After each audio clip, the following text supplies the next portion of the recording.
now. So we were just sitting here talking, and Older's writing this little book, and all of a sudden, boom! No, check this out, dude. I'm standing here talking to Jimmy, and I thought someone like dropped trash from up there, from the roof. And I'm like, that just hit me in the shoulder and on my foot. And then I look over, and there's bird shit on my jacket and my shoe. Talk about good times, dude. And Jimmy just jacked off on the train, so go figure. We're in Europe.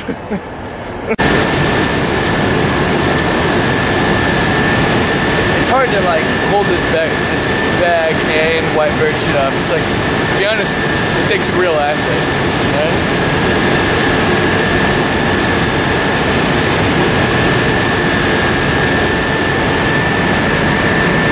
Need to zoom in on that. How ironic is that, though?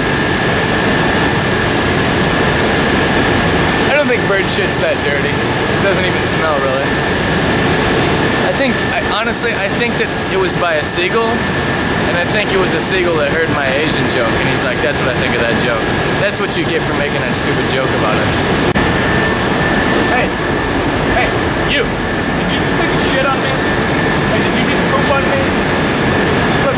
Look at this. I don't appreciate that. I don't appreciate that. I don't appreciate you pooping. You pooped on me. I don't appreciate that. Hey, quit being so cocky, Merton Hanks. Head back and forth. You are not afraid of people. You are real cocky. You're just anything goes, huh? What does this bird think who does he think he is? Taking dumps on me and shit. It's a bunch of crap. Literally.